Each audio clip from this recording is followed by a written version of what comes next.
Welcome to Real Estate Coaching Radio, America's #1 trusted resource for realtors who demand authentic, real-time coaching. Starring award-winning real estate coaches Tim and Julie Harris. Get ready for unfiltered, full-strength honesty about what is truly working to get you into action and make you money in this new real estate boom. Now to our hosts, Tim and Julie Harris. We're joined today by Tim Schneider, the founder and president of Soaring Eagle Enterprises, a leading provider of professional training and organizational development services for over 20 years, which includes DiSC profiles, the most widely used behavioral assessments available. Tim has a doctorate in organizational development from Loyola Marymount University, an MBA and a Bachelor's of Science from the University of Wyoming, and has authored a number of books on leadership and workplace effectiveness, including the 10 Competencies of Outstanding Leadership and the soon-to-be-released Beyond Engagement. Today, he's going to explain what makes DiSC profiles such a valuable tool for helping real estate agents communicate more effectively. Now, let's welcome Tim to the call as we join our host, Tim Harris. You know, it just occurred to me we have 3 Tims on the call. I don't think that's ever happened before. I don't know if that's good or bad. But Tim, thank you for being... Yeah. I think that's a rarity in the universe, isn't it, Tim? I think it is. I think we should all be buying lottery tickets today, Tim, and I'm sure the show producer Tim would also agree. Well, and perhaps we need to just then go to Ventura, Harris, and Schneider as identifiers. Yeah, that sounds like a very expensive law firm, doesn't it? It does, and not a particularly skilled one either. That's for damn sure. So, Mr. Schneider, I appreciate you being my co-host today. And listeners, this is a topic that Julie and I present from time to time, the DISC personality profiles. It's something that it's interesting. The information's been around for a while, and every time Julie and I read about it or we present it to a live audience or we are able to actually, have someone like Mr. Schneider on the call, we always learn more.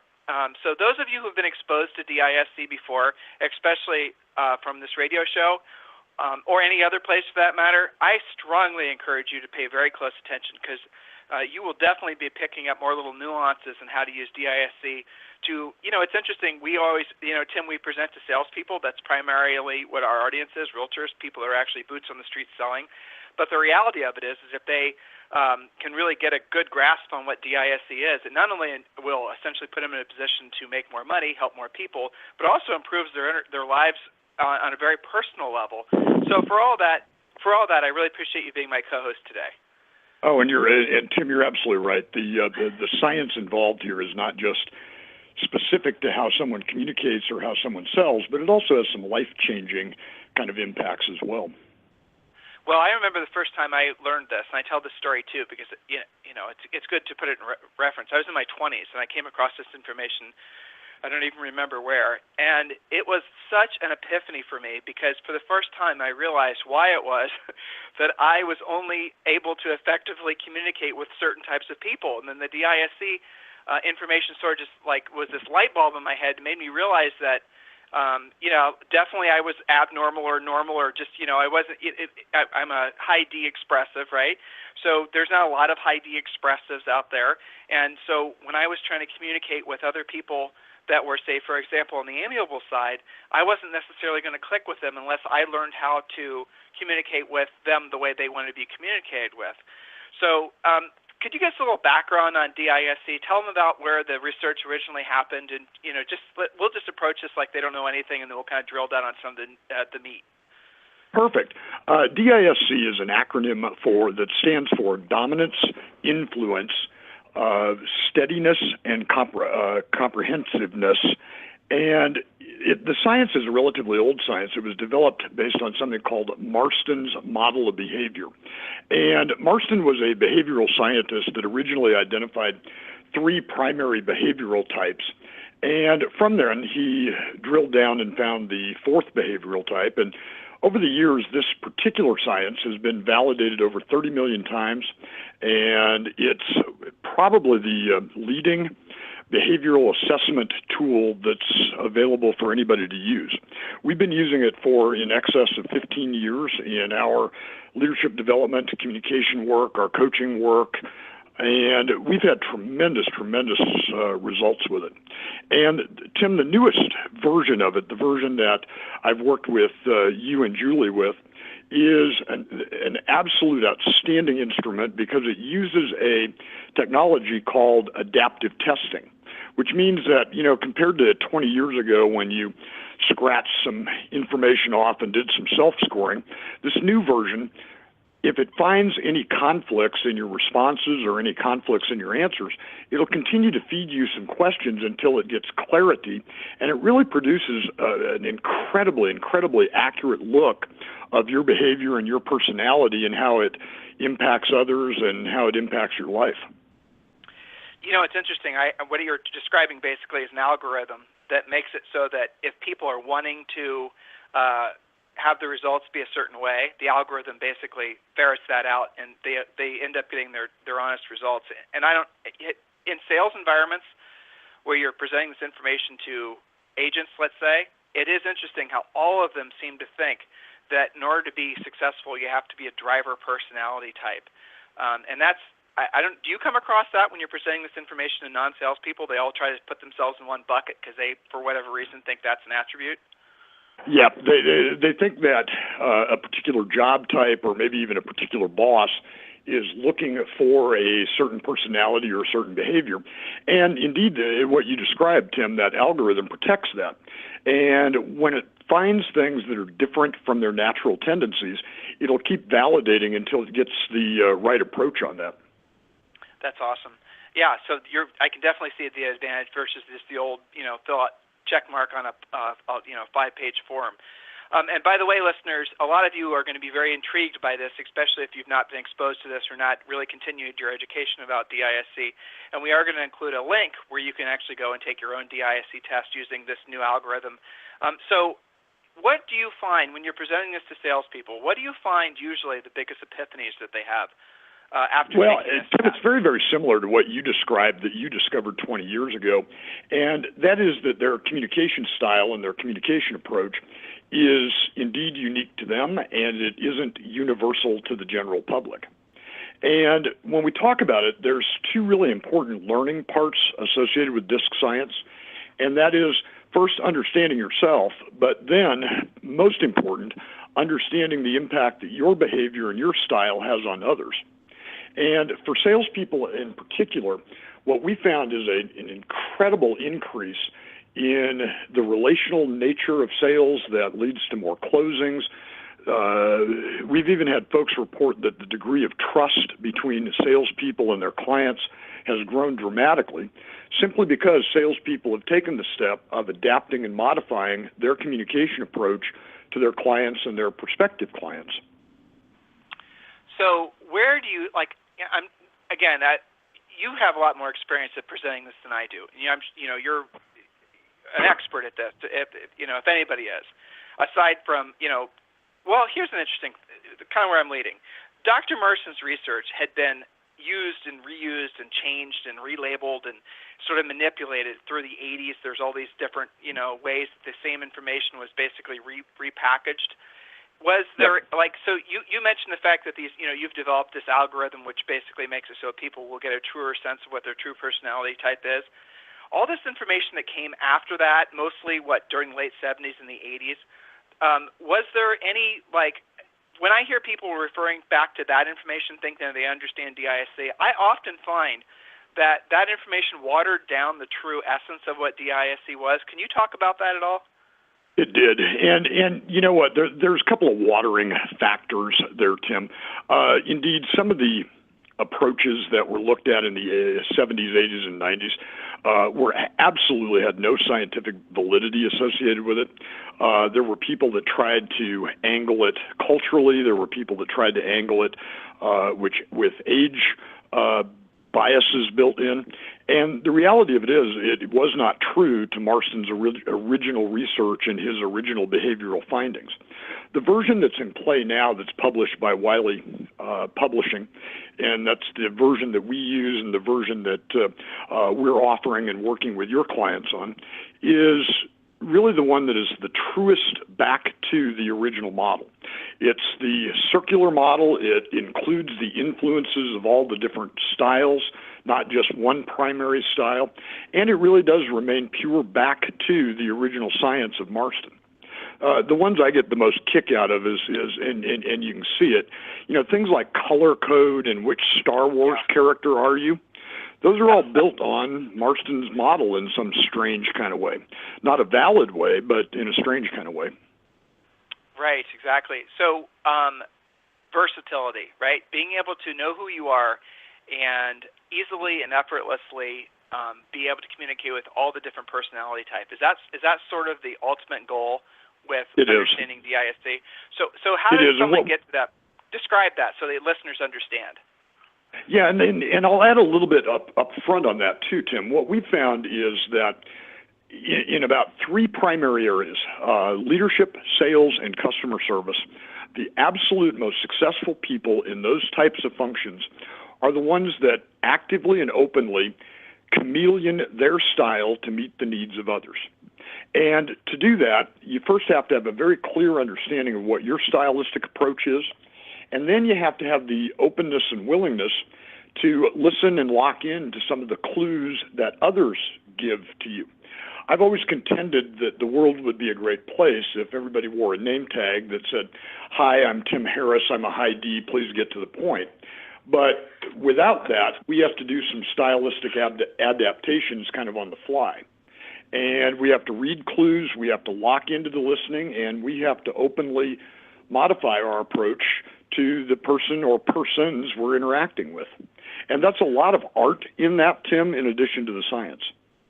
Can you give us some examples? I can sense that you have just a huge well of information. But again, keeping in mind that primarily our audience are salespeople, can you give them some examples on where they might be missing it? Absolutely. When a person interacts with someone and they detect that they are very direct and to the point, very assertive in their approach, they need to modify and become almost a D, as in a high dominance place. If they find that somebody is kind of highly relational and a little bit upbeat in their demeanor, they have to morph into and move into that kind of I demeanor and approach. If somebody's low-key, soft-spoken and low-key, they're going to need to also approach it in that manner. Now, what happens, Tim, and the risk point here is, and just take two of those examples. If someone is low-key, a potential buyer is a very soft-spoken, low-key, often associated with an S style, and the real estate professional is a high D, and they don't make that modification or adaptation, that person with the high S values is going to feel assaulted and closed down. And that's the last thing a salesperson wants, is for somebody to close down. So to really be effective and build trust and build a relationship, they need to make that connection on that S level as their client. Is there one personality type that is more successful in life in general versus the others? No, and you know what? Yeah. That's a really common question. And it also, situationally, a lot of sales professionals will ask, is there a particular style that tends to be more successful in sales? And the answer is no. The real key to success is being able to adapt and understand what your strengths are, understand where your challenges are, and then adapt that to the needs of others out there. So, a D, an I, and S, a C is not going to be more successful or less successful than anybody else out there. That's the big thing right there, what you just said, and a lot of agents don't get that. They think that they have to be drivers, really, or expressors, but mostly drivers, in order for them to be successful. And the truth is that in a lot of markets, in a lot of cases, especially considering most agents get their business primarily from their centers of influence and past clients, that always works out to be their biggest source of business. If they're high Ds and they're not versatile, they're not going to be getting a heck of a lot of referrals from those people. Whereas if they're amiable, and you're absolutely right, Tim. And one of the great examples that we've seen over the years, one of the characteristics of someone with a high S value is that they are exceptionally good listeners. And when somebody is an exceptionally good listener, they can capitalize on that strength and be tremendous in a sales environment. what kind of questions? You mentioned questions a second ago. Would for example, should these guys be learning to ascertain what type of personality is? And I'll set the question up so it's a little bit easier. I mean, we can probably make some generalizations about what type of personality they are based on their profession, right? So if you're trying to identify if somebody is, with DIRC, if they're, say, for example, a kindergarten school teacher, chances are they're not a driver, right? They're probably going to be more. They're going to be more on the amiable side. So, what are the tells for each personality type that these guys need to be on the lookout for? I got to tell you, there is an easy one that everybody sees in almost every interaction, and that is when you ask the question how somebody's doing. A D is going to respond in one word and very, very quickly.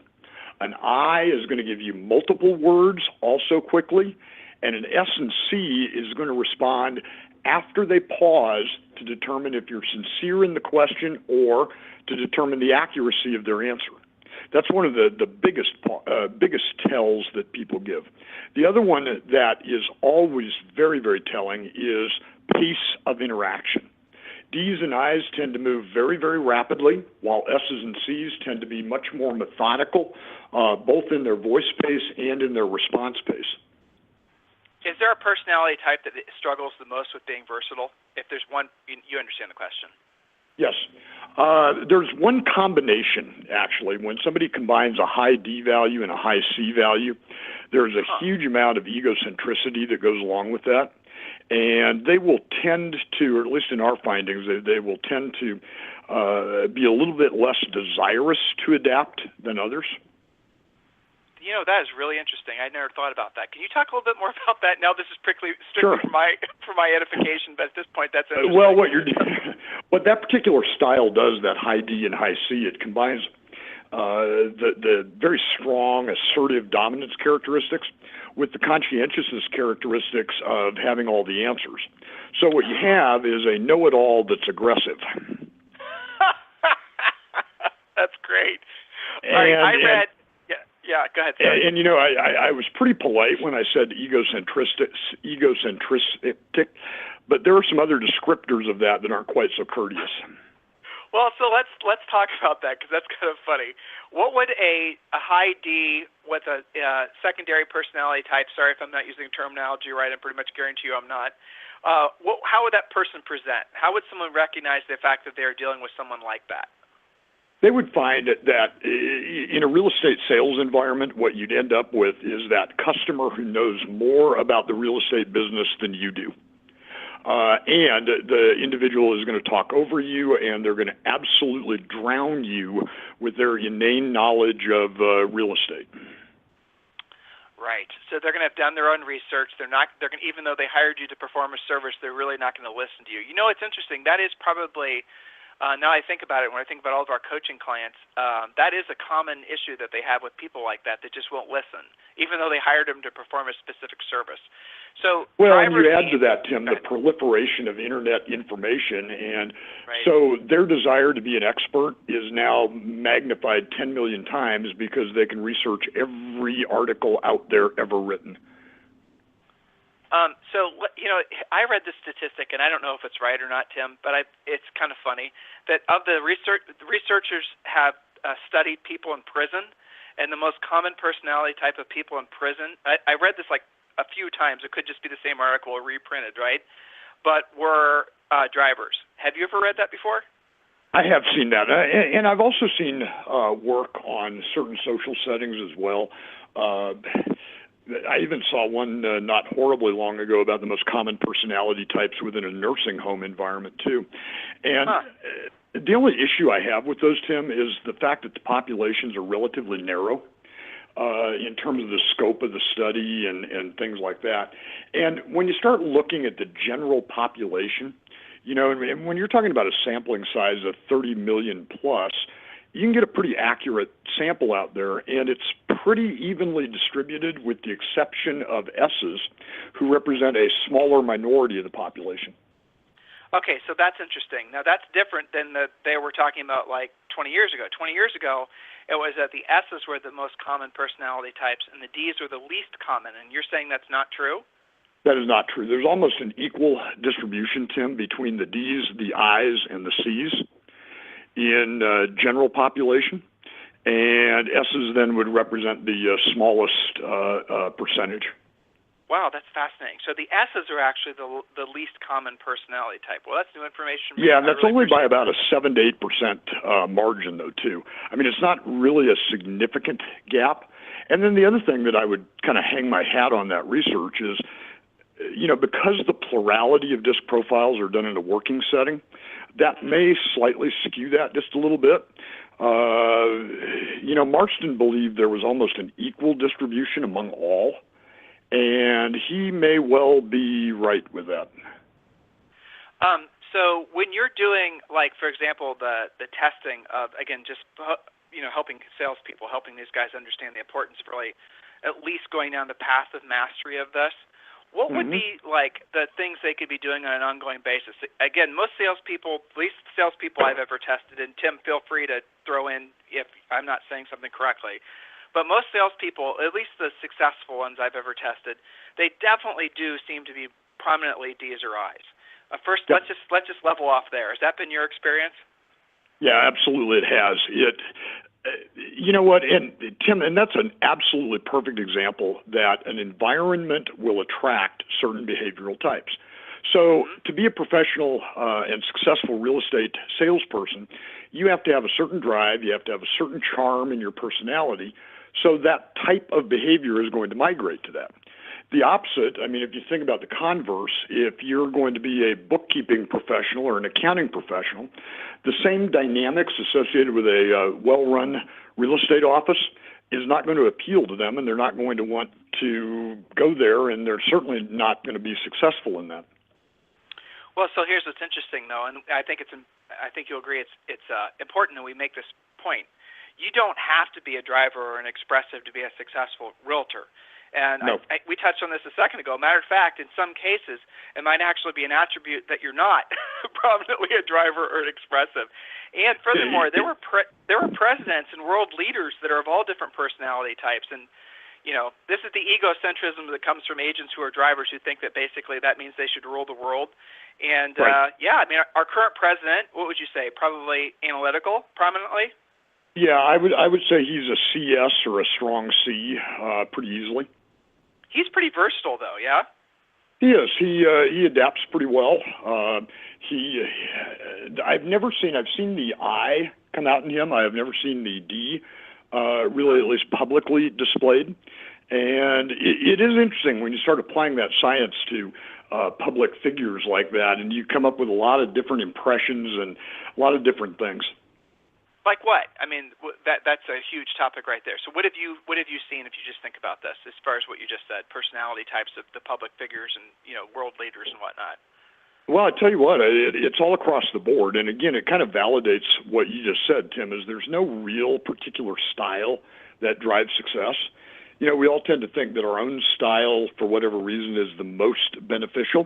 But the reality of it is the people that adapt are the ones that tend to be the most successful, the ones that can turn on an I, turn on a C, turn on an S.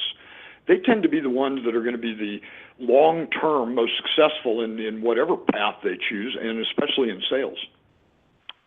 So as we round the bend on today's radio show, first of all, you're awesome. We're definitely going to invite you back. Listeners, remember, you guys can request and do your own DISC personality profile using Tim's algorithm, using the modern way of taking the test. Just click on the link on the show description. Definitely encourage you to do all that.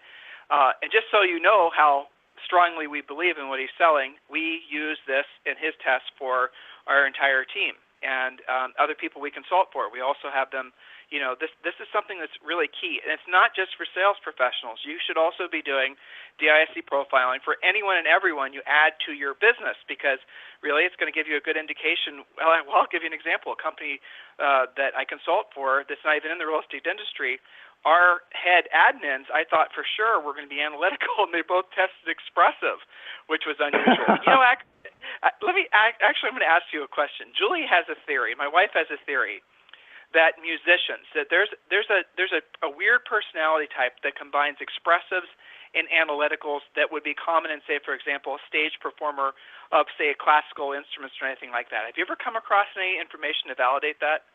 You know what? We have over the years done handfuls and worked with handfuls of musicians and bands.